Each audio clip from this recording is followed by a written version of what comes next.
This is how I created a non-toxic air fryer setup.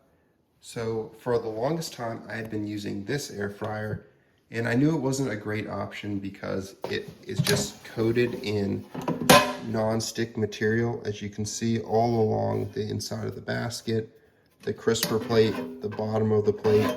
It's all non-stick, and it's very easy for this to be scratched, which could allow some harmful chemicals to get into your food. So I've been looking for a better non-toxic option, and then I found this. This is the Ninja Crispi Pro.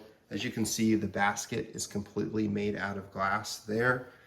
And so I thought this is going to be definitely a much better option.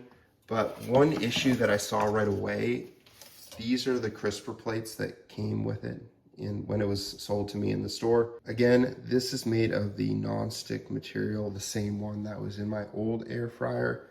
And this can be easily scratched and just broken down and damaged over time. So then I was just searching for a way to replace these, and this is what I was able to find. This is a stainless steel wire crisper plate, and it just fits very easily there. I was able to order it off Amazon, and then instead of having the non-stick coating, which could be scratched, this is just stainless steel.